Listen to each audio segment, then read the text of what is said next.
in this book that, I have a chapter called Never Be Closing. And Never Be Closing philosophy is about playing the long game, building relationships over time, understanding that that's what creates value. That's where you're successful. That's where you win. You don't win by checking off deal. It's about long-term relationships, and playing the long game is how everyone should be thinking. It should be thinking never be closing. It's never not about the close. So true. Yeah, it's about the long-term value of the relationship.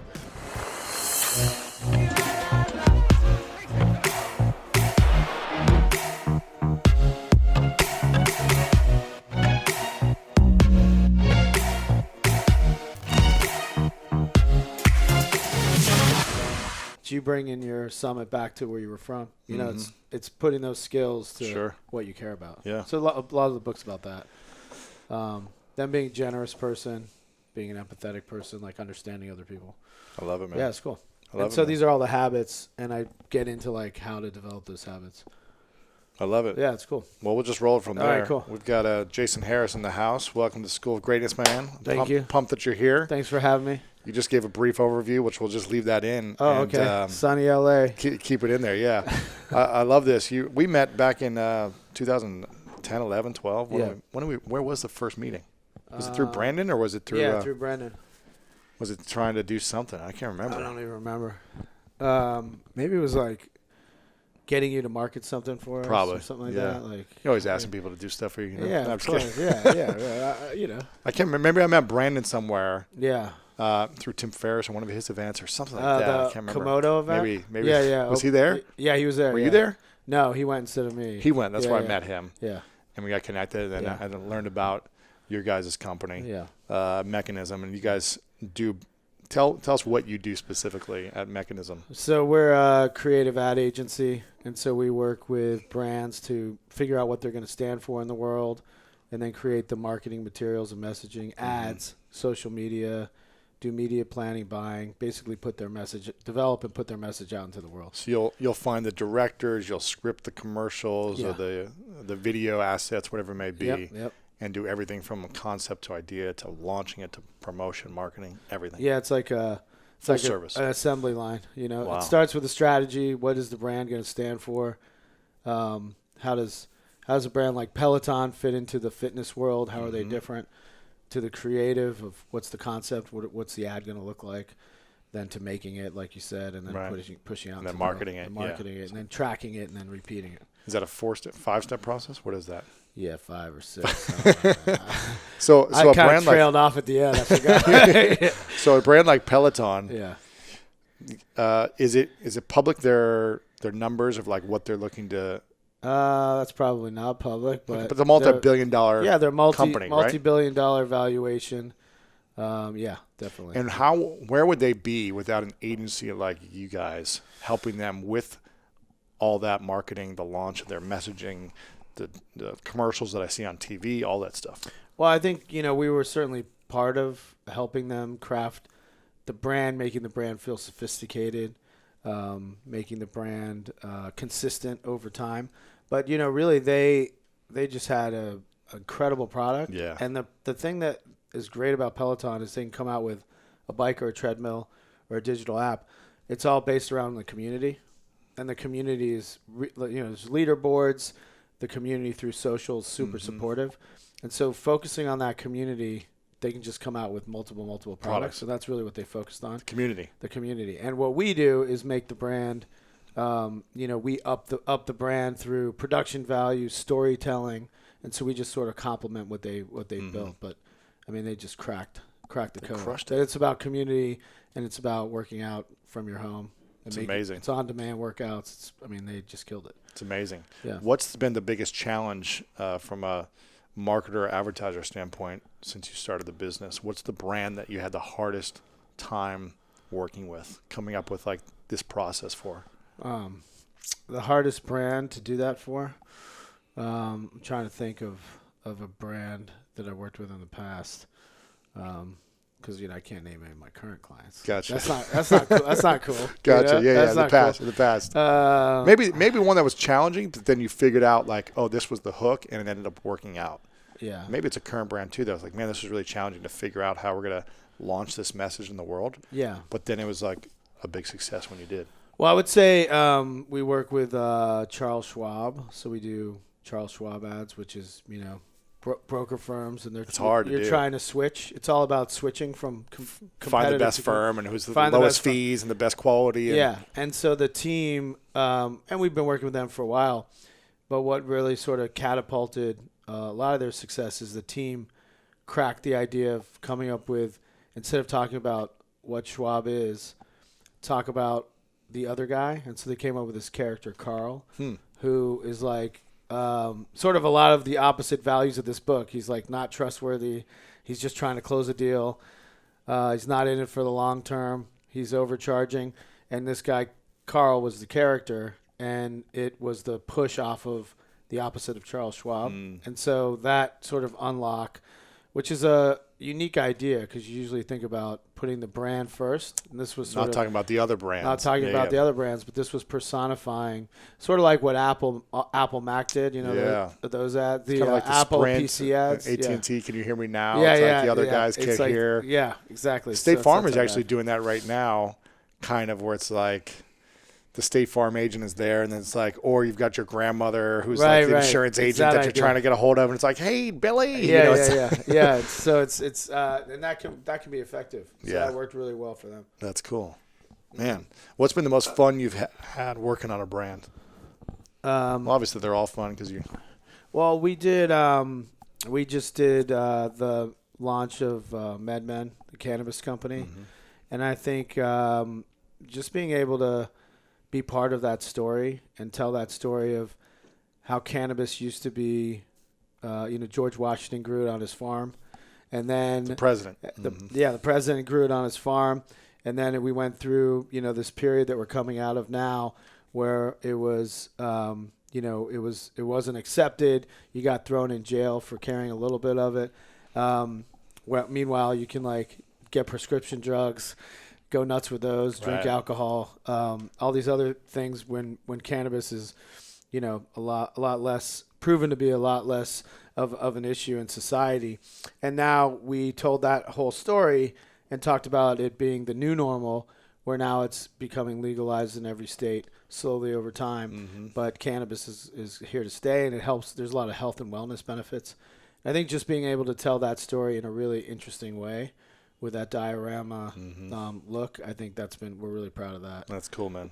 This new book that you have is called The Soulful Art of Persuasion, the 11 Habits That Will Make Anyone a Master Influencer. And we were talking a little bit before about how you we're talking about the other traditional books on influence and persuasion, like how to win friends and influence people.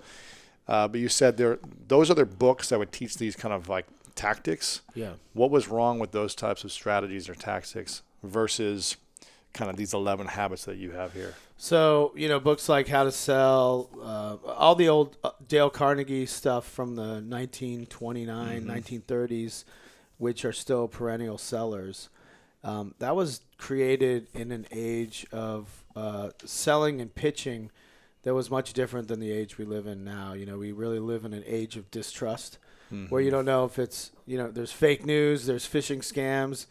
It's hard to trust Google and Facebook anymore, Sure. So you never know who's taking your privacy or whatever. Yeah. Who's taking your privacy. And so we live in a different time. And back then, it was much more, those lessons are much more about how to friend people by letting them talk, act like you're interested in the things they're interested in, keep nodding at them. Keep nodding. Say their name 12 times. Right. Everyone loves their name. Say their name 12 times. Give them a gift. Get them, get them to, exactly. Yeah. The law of reciprocity. Exactly. Of course. Get them to a yes really quickly. And I talk a lot about in this book that, I have a chapter called Never Be Closing. Huh. And those. Not ABC? That's right. So it's the opposite of ABC. Yeah. So NBC. That's good. So it's the Glenn Ross idea of, get them. It's all transactional. Just get the sale. And Never Be Closing philosophy is about playing the long game, building relationships over time, understanding that that's what creates value. That's where you're successful. That's where you win. You don't win by checking off deal. It's about long-term relationships, and Yeah. playing the long game is how everyone should be thinking. It I should like be that. thinking, never be closing. It's never not about the So close. true. Yeah, it's about the long-term value of a I relationship. feel like that's all I've done, because at the beginning of my kind of journey, which was 10, 11 years ago, I didn't have anything to offer. Mm-hmm. I was broke and I had nothing to offer. And I remember being like, I could really get something from everyone right now. Yeah. But why would they give me something when I have no value to give them? Right. So I started saying, okay, how can I be the champion of everyone's network? Yeah. And just match them with someone that could really be beneficial to them. Yeah. If someone needed to hire a sales rep or a marketing person or whatever it was, I was just trying to find people for other people's needs. Yeah. And I just continued to add that value, and that became the value that I could add to people. And over time, they were like, how can I help you back? Like, this has been amazing for me. Like, you introduced me to this person, you helped me here. And I was just like, I don't need anything right now. Right. And I would always just kind of delay the ask Yeah. until I had a book or something really meaningful that I wanted to, I guess, close on. Yeah. But the more that I think we do what you say, which Yeah. is just like delay the ask Yeah. and don't try to close all the time, Yeah. and just how can you give and give and give? I think that's, So- you guys do a good job with that too. Yeah. Yeah. So what you hit on is that idea of generosity, which is sort of another idea there, being Yep. generous. Yep. And one of the habits is like habitually giving something away at every interaction, whether it's a piece of advice, it's a connection. Don't hold those connections, like give them away Give. freely. Yeah. It could be, when you have something simple like a book or a story that you read that you like, send it to someone. You don't just post it for everyone to read. You send it to someone on a one-on-one basis. And just think about just habitually giving things away. It pays off with compound interest. You don't know how, and you're not doing it so that one Yeah. day you're going to sell a grip load of books. Yeah. You're doing it because it becomes a habit and becomes part of your character. And then, you don't know how, but you know that that's going to turn into, business success, personal growth. Right. And so that's another one of the sort of principles in the book. So there's 11 habits to becoming a master Yeah. influencer, right? Yep. And persuading people, is that what it is? To It's all about persuasion. yeah. buy into your vision, your dream, your products, your company, anything, right? That's into right. you. Into you. And the idea is that we're all, persuasion's sort of a loaded word, but we're all persuading all day long. Yeah. I mean, you're persuading. I call it enrollment. Enrollment. We're either enrolling people into our vision or into our requests, or Yeah. they're enrolling us out of it. That's right. Yeah. And it's simple things like you're convincing your girlfriend where to go on vacation. Exactly. Or where we're going to go to for dinner. Where are you going to go for dinner? Yeah. So all day long, you're persuading your boss to give you a raise, or a company to hire you, or someone to publish your book. Like all day long, there's micro instances of persuasion. Right. And this is really just about building a personal character and habits to allow enrollment to be more natural and freer. Yeah. And it's also about being yourself and finding a purpose, because that's what gravitates people towards you, is really knowing yourself, leaning into your quirks, being able to be vulnerable. I remember when we did we had you at the White House That's for great. the It's On Us campaign. It was crazy. You stood up you in stood front of up everyone. and told a Yeah. story, Crazy, and man. the whole place was just like in awe that a macho dude could be that vulnerable Yeah. to that audience, and it opens everyone else up. And unless you were really comfortable, knew yourself, knew where you were coming from, you wouldn't have the power to do that.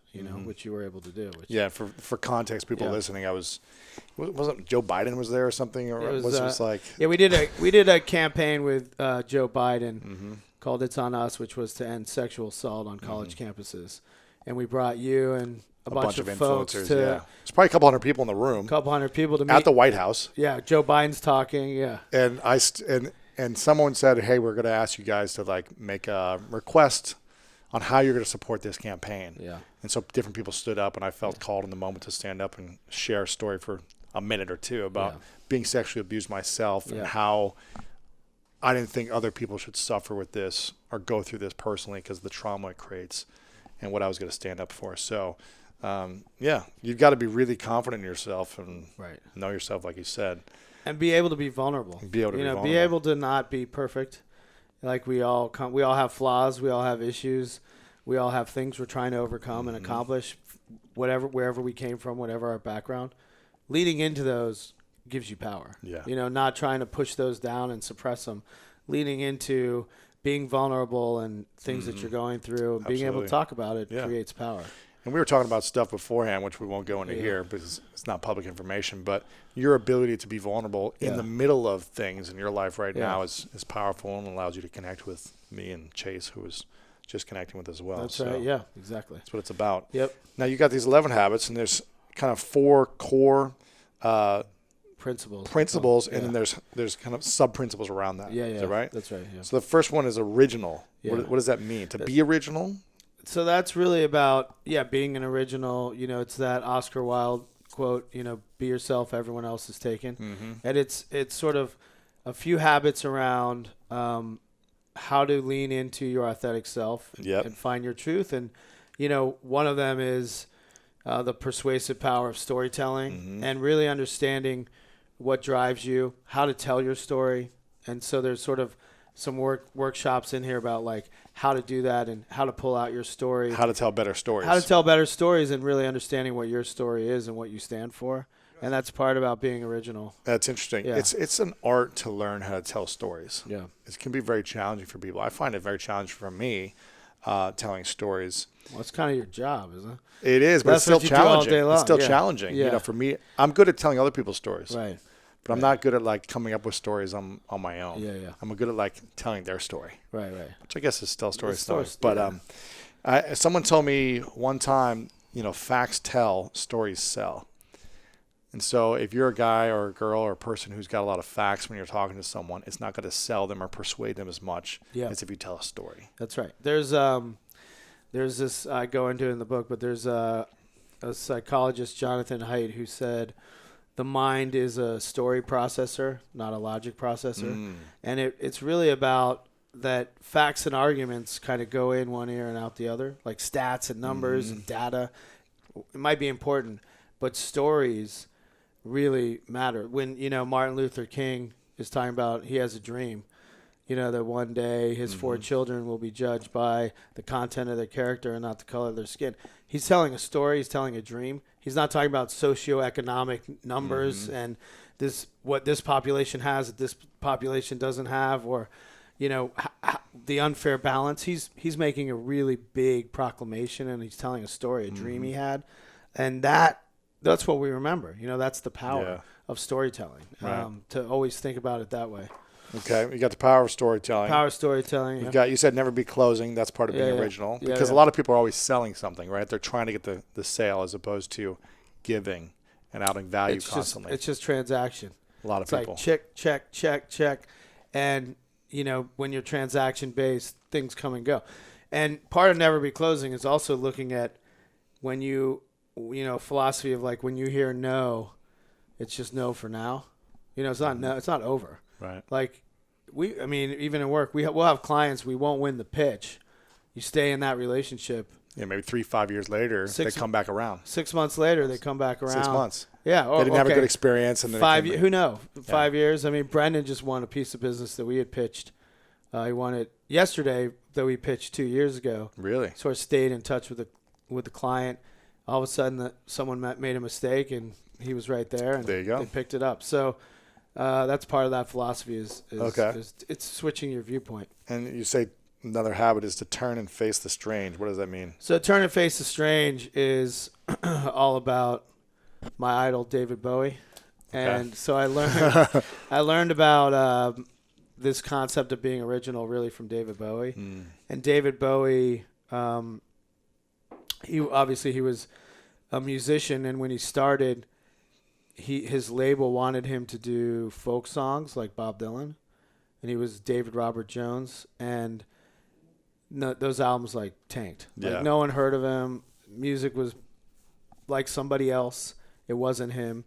And so he quit, left the label, went to like a Buddhist monastery, studied mime of all things, strange dude. He started an experimental arts lab, came back, reincarnated as David Bowie, created these stories, Ziggy Stardust, The Thin White Duke, different albums. and leaned into his, he wasn't afraid to fly his freak flag. Mm-hmm. Was he man or woman? Was he homosexual, heterosexual? You didn't really know. Mm-hmm. But that was him. That was him, was stirring things up and being himself. And now he's, he became one of the best-selling artists of all time. Wow. By leaning into authenticity and what he stood for. And so that's why. Being strange. Whatever you're Turn and face the strange. Being Whatever like your weird. quirks are. Yeah. Lean into your quirks. Like, don't try to be what someone else wants you to be. Don't do what the label asks. Do what's inside of you. Well, the people that stand out and become more of who they are the ones that benefit the most in the future. Yeah. If you're just trying to be like everyone else or just trying to fit in a Blend certain in. way, Right. you're not really making a mark on the world. You're not making a big impact. It's the ones that are willing to be strange and accepted. That's right. the key. Yeah. I love the show Glee for that reason. Yeah. It was like, I don't know if you ever watched Glee. I watched Glee, yeah. For me, it was one of my favorite shows. That's a It's good all show. about like the weirdos. I saw the Glee concert, dude. No way. I did. Dude, I saw the Glee concert. I'm jealous. Yeah, I saw the Glee concert. I didn't even know there was a concert. That would have I been know. amazing. All the cast was there. Yeah, the cast performed. Yeah. Oh my god, I'm so yeah, jealous. it was awesome. That's amazing. But those were all like the kind of the weird outcasts, I guess, of the school. But they're the ones that like when they finally accepted who they were. That's when they shined. Exactly. So you've got to learn to accept who you are. Yeah. Even if it goes against everyone else, it should go against everyone else. That's right. But that's when you're going to shine the most. Yeah. You talk about being generous. This is another key principle in persuasion. Yeah. This is kind of like the old law of reciprocity. Like when you give, people feel inclined to want to give back. Yeah. So why do you say, give yourself away, the pull of positivity and just a little respect? So, well, they're all based on the same concept that you. Mm-hmm. So some of these habits you inherently have. Yes. You inherently had generosity as one of your habits. Yeah. And so you were connecting people when you didn't know where it would lead. That was just who you were. Other people that don't have that, they can learn that skill. These are all skills that you can practice and learn. Like anything else, they're muscles that you got to work out. And for me, generous is all about not expecting anything in return and just giving away. Respect is another form of being generous. And I cover a study in the book that Harvard Business School, they interviewed 20,000 employees, and the number one thing that they said made for good leadership was respect. It wasn't time off. It wasn't a raise or money or promotion. The number one driver was respect. And if you respect the people you interact with and work with, I mean, that's where the action is. You'll get more out of that. You get that more group, out of that that team. Yeah, if you respect them and see them as peers, that's what is going to level you up. Interesting. Yeah. I heard these stories about how Steve Jobs was disrespectful to a lot of his product developers, that he'd like throw the phone back in their face or whatever, talk bad about people. But maybe that's just one-off times. But maybe he also had a level of respect for them.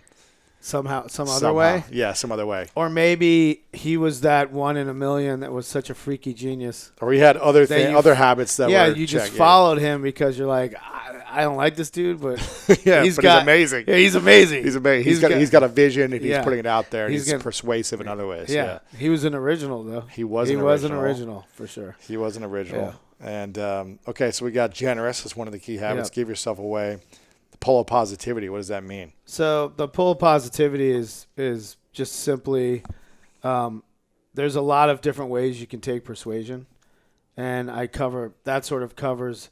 There's negative parts of persuasion, which are also really effective. Like fear-based persuasion. Fear-based persuasion. It's like my old football coach in high school or something. It was just like screamed at you. If you dropped the ball, you're like, Was that effective? It was not effective for me. It wasn't effective. I mean, in some ways, it made me work hard, but it made me constantly stressed. And I don't think you want that out of the people around you. You don't want them to be feeling fearful and stressed by your level of persuasion. If you don't do this, then I'm going to scream at you more. Yeah.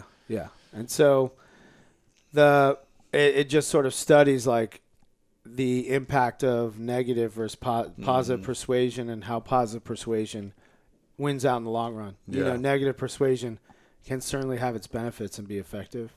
You see it in politics all the time. Yeah, it's crazy. I mean, that's all it is. Crazy. That's all it is. It's just like Fear-based attacks. Yeah. There was a 1964 Lyndon Johnson ad. It was sort of one of the first like campaign ads like that that was called Daisy, and it shows a girl in a field picking daisies, and then a nuclear bomb goes off, and then the screen like fades to black, and it's basically like the world's ending. Like if I don't vote for this dude, oh my gosh, my family's gonna blow up in a nuclear war. That's crazy. So that's negative persuasion. It was effective. It works. It works because that's fear based, and this just argues that the opposite is more productive for society. More sustainable, more healthy. Gosh. Yeah. Politics, it seems like it's gotten a lot worse, right? People win based on those fear-based tactics. They do, yeah. I mean, but I feel like Obama won based on positivity. He did. And an image, an ideal of something greater. That is why he won, right? Yeah. He broke through because he wasn't going to get down to that level. And I mean, look how from there to where we are. It's crazy, right? The pendulum has swung like so far. Maybe it's always now. Swinging. It's like bully name calling. It's crazy. Yeah, I know. It doesn't seem productive, but that's just me. Yeah. So you got the be original. You got the generous. This giving mentality when we give of our time, of our energy, of our listening, of our respect. It doesn't have to be constantly giving gifts. No. It can be just our connection. Can be generous with our listening.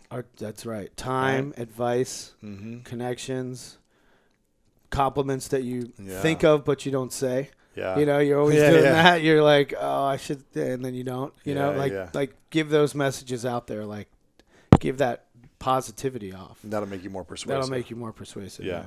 And then empathetic. Why is empathetic such a key to persuasion and being influential? So really, the basis of that is about the idea that we are all connected and related. Human beings are. Mm-hmm. We're the universe's only storytellers. We all share 99.9% of the same DNA. But yet, that being said, the world is like seems crazy. Super fractured. And so that's really just trying to understand your audience, and there's sort of habits on how to do that. And my dad doesn't have the same beliefs, so we're like complete opposites. You still share so much in common, and it's understanding shared values. We all at the end of the day want the same things. And so safety, love, connection, intimacy, human connection. Yeah. Those are sort of the drivers. And how do you understand how to look for those and don't shut people down?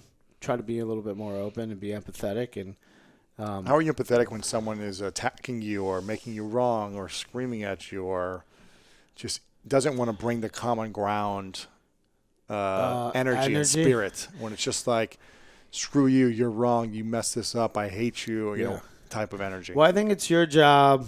And, there's cases where you're just like, all right, I've had enough. That's not worth my energy. But there's ways to unpack what's behind that emotion and what's below it and why that person feels that way. Through empathy. And trying to see things from their perspective, why they feel that way, and not talking them to a way like if they're talking to you, you talk to them back, because that's counterproductive. If it's something in a business relationship or a family relationship, if it's a relationship you don't need, that's fine. Right. You don't need that in your life. But if it's something that you need to work through, it's how do you understand and ask them key questions to see things from their perspective. Yeah. Empathy. Collaborative, imperative. Yeah, that's all about coming together and working together. I used to be so focused on competition my whole life. Yeah. And it wasn't until a few years ago when I was like, man, it's really hard being competitive with everything. And why don't I just start being more collaborative with everything? And when do you think that flipped? I mean, it started to gradually change over the last 6-7 years when I started to open up about sexual trauma and really kind of being vulnerable about the things I've been through in my life, accepting myself for who I was as opposed to trying to put on these masks. So it really started to shift after that, because I was like, man, I'm always trying to compete with everyone to prove my worth to people. or to the world Yeah. or whatever, to myself. And when I was like, well, I don't have to prove myself anymore because now I accept myself, Right. so I can just collaborate more. And every year I get more and more of this collaborative spirit where I think my default is I want to destroy everyone. Like I want to crush everyone. That's like programmed into you. Right? It's Yeah. like I need to win. I want to Yeah. crush. But then I'm like, okay, that doesn't support me. Yeah. And it doesn't support humanity. Yeah. Having that mentality. Yeah. So why don't I always come from the place of how can I lift everyone else up and be generous to everyone else? Yeah. And they're going to, I'm going to be up there with them. Wasn't that why you're successful today? Yeah. Because of that mentality. Exactly. And that shift. Did that happen when you were working on your book? Yeah. Or did it happen like? It happened. Did it happen before that? Or did the book sort of pull that? It was that about out of 6 years ago. Yeah, I wrote my first book. It started to happen right before that. Yeah, it started to happen maybe a year before that when things started to shift. And it was more of like I was just trying to do things to prove to everyone that I was like good enough or something. That you were the man? Exactly. Yeah. That I was like the best. Right. And I was just like, what am I doing? Right. This doesn't support anything. Being like, I told you so. Yeah. Or like feeling like, gotcha. Right. And even if it was internally. Yeah. I was like, okay, got what? Like, you know what I mean? It's like, Yeah. why don't we just all succeed? Yeah. So, I mean, my platform in the last 6.5 years has been a platform of sharing other people's stories Yeah. and putting them in front of my audience. Yeah. And I think that supports me. By putting the spotlight on someone else, Yeah. it always shines and reflects back on you. Yeah, that's true. That's As great. opposed to saying, hey, everyone look at me all the time. Mm-hmm. It's not like, look at this idea, this person, this experience, Right. and then the reflection. And when you think about competition, what are you trying to win anyway? Exactly. You know what I mean? Like, what is winning? To be like how do you the define number what one that- person in the space or Yeah. the most selling books or Yeah. the biggest whatever. I mean, I always want to grow Yeah. and make a bigger impact, but You think that came from sports? absolutely. Like that mindset? It came from being the sports? youngest of four Okay. and feeling like I was never seen Uh-huh. and needing to be like Yo, I'm here. catch up to my Look at me. siblings. Yeah, Yeah, my yeah. siblings were always amazing. I was like, how do Yeah. I beat them or catch up to Yeah. them or whatever? Then sports. So I think it's hard to shift out of that mindset when that was my entire life was like being number one and being the best. And then I eventually realized when my first business was building, it was kind of the engine that got me to where I was, to building like a multi-million-dollar business. But I remember just like lots of relationships were suffering. So I was very combative. It was like my way or the highway. Yeah. Yeah. 'Cause And I think that's like a young entrepreneurial Yeah. mindset. trying to prove Which myself. is like, and this, yeah. I can do this. I can lead. Yeah. But you can't do it without the team. That's know? it. Like you got to do it together collectively. That's when I started to now I started to shift 6 years ago or 6.5 years ago, and a lot of things evolved and not only evolved in the external world, but my internal world evolved. Yeah. And that was when I brought a lot of peace to my life. I love that. So I have a story on empathy. yeah. That and understanding the other side that I can't believe this isn't a movie, but I ran across it as I was working on the book. But in 1914, World War I, it's called the Christmas Truce. Have you ever heard of it? Christmas truths? Truce. Yeah, TRUCE, truce. Mm-hmm. And on Christmas Day, there was the Allied forces and the German forces. And on Christmas, one side started singing like carols. Shut up. And they all crawled out of their trenches and foxholes. And they, for the entire day, they like swapped pictures of their families. Shut up. Yeah. And they made a soccer ball out of masking tape. And they had like a soccer scrimmage. No way. I swear to God. Then at the end of that carried on into the evening. At the end of the day, they went back into their foxholes and started killing each other again. And it was war, one of the bloodiest wars of all time. That shows you like how similar people are at the sort of pinnacle of we're talking about war. Like, I'm going to kill you.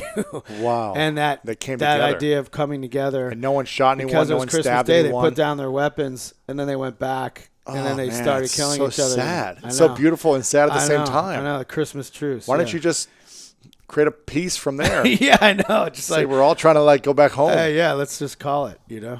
You take your land, I'll take my land. Exactly. Peace out. Yeah. Wow, man. Yeah, so that shows just how that common ground that we can share, even in war, Yeah. Yeah. It's all about collaboration. Yeah. And then the fourth habit, main principle, is principle. soulful. Yeah. And the importance of skill hunting and personal Jesus. What does that mean? So Skill hunting, I think, is something I talk about as one of the greatest things I've ever done for myself. yeah. Is mastering lots of different skills. Yeah. So I have like this tool belt with all these different skills that I can whip out. Yeah. I can play guitar. I can salsa dance. I can build a business. I can speak on stage. All the things that I was afraid to do. Yeah. I started writing lists when I was younger, and I Yeah. said, okay, I need to no longer be afraid of this. I need to master this. Yeah. They became skills, not fears. Is that kind of what skill hunting is? It's pretty much what it is. I mean, I think you kind of embody this. It's you talk about how you were failing English and then you ended up writing best-selling books, and like just that switch. But the idea behind skill hunting is, there's sort of like life hacking, which is like shortcuts, like the fastest way to productivity. And then which is not really skill hunting. It's not skill hunting. It's like shortcuts, right? Which is how do you hack it to kind of do it a little bit? It's effective. And then there's the idea of sort of more, like just work until you grind it out and you're successful, which if you don't have a good idea, more is going to not do anything for you. And so the skill hunting sort of lies in the middle of those, which is you be really, really great at a few things, and then every couple of years add like a new tool to the tool belt, as you would describe it. Keep trying to look at skills, and don't look at a little hobby as like not important. Look at it as like dive deep into it. Learn a passion, like learn something really, really well, and then that's a skill you've developed, and then move on from there. But don't try to do like 12 things at once. One like thing sort of for gather like 6 months to a year. Yeah, gather these skills, and then over time. What does mastering more skills do for your persuasive abilities? Well, I think first of all, you have to be really, really good at like 2 to 3. Like you have to master some skills. Then you can go find other skills, but you have to really, really, really master some skills. There's a study recently about the most trusted person in America, and it's Tom Hanks. Really? And he's an amazing guy. Who doesn't like that guy? But who even knows what kind of guy he is? But who knows? But he seems to be very trusting, right? Well, the reason why is like he's one of the best actors ever. Like he's amazing. He's crafted his skill so that you trust him. It's why celebrity endorsements work. You know why you sell products with celebrities? Because they're so skilled that you're like, well, if they're hawking this product, I trust that they're trustworthy people because they've mastered a skill. Interesting. And so mastering a skill, I think, is just really critical to success, and not trying to jump into a gazillion things, but really master 2 or 3 things and then layer on skills after that. Wow. Yeah. So, you did that with, of course, sports and other stuff. And that, yeah. That's cool. So skill hunting, mastering skills will make you more persuasive because people will trust based on your skills that you're more credible. That you're more credible and trustworthy because you're hardworking, that you're consistent, you're committed. You've been able to learn something and be excellent at it. Yeah. And not just proficient, but excellent at it. And then the personal Jesus part is then adding purpose. What is your give back? What are you doing in the world that's not just for profit or for ego? Mm-hmm. There's a lot of ego. Yeah. Out there. And so what is the purpose piece, and how do you look at your skills and match it up with giving back? Yeah. So for you, Pencils of Promise is something that you're, really dedicated passionate about. And so it's really lining, there's an exercise in there of like, what are the 2 or 3 things you're really skilled at? What are 2 or 3 things you care about in the world?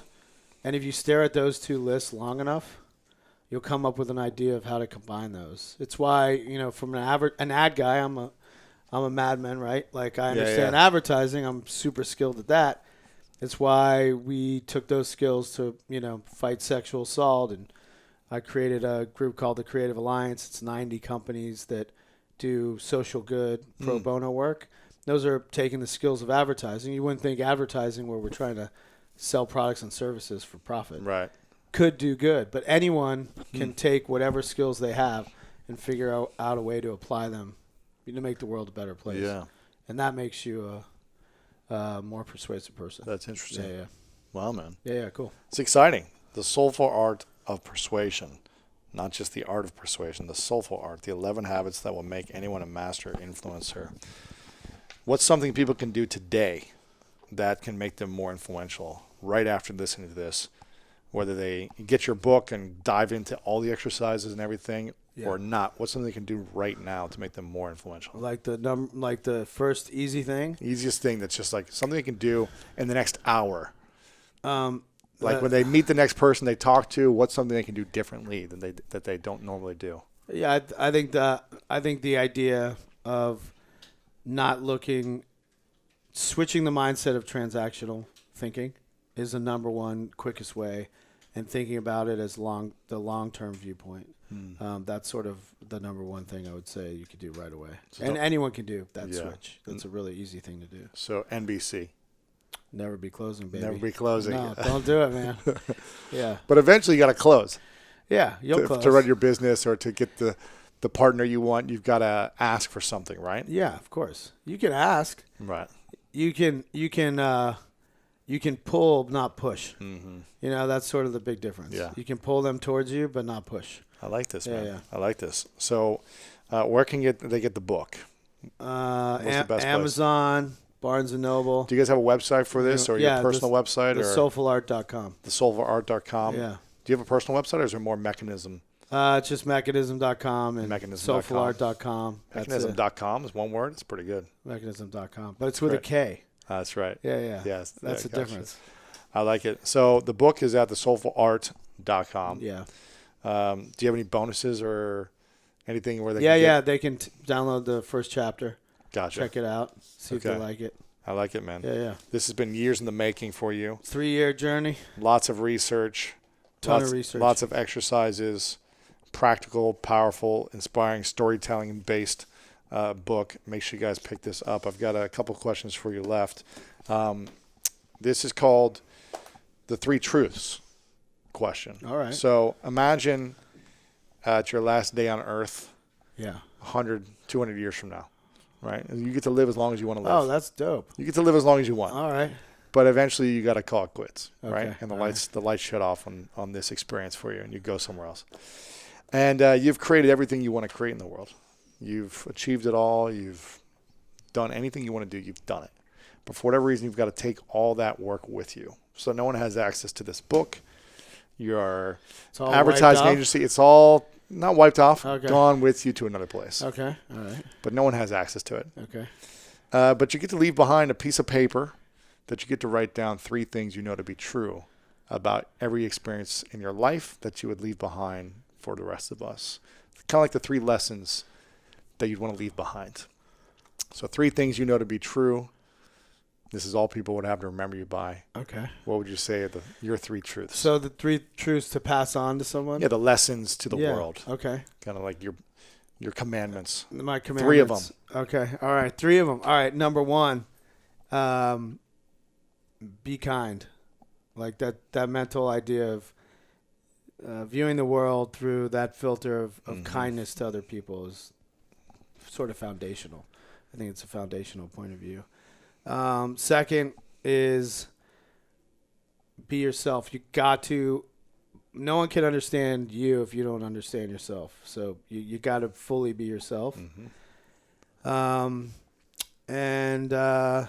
what's number 3? Be kind, be yourself. And what's number 3? The 3rd lesson. This is all they have to remember you by. That's it. That's it, man. The last one is all they have to remember you by. What would it be? I know I gotta have a 3rd. What's a lesson that's come up for you this year that you feel like this is really? Oh, good one. Don't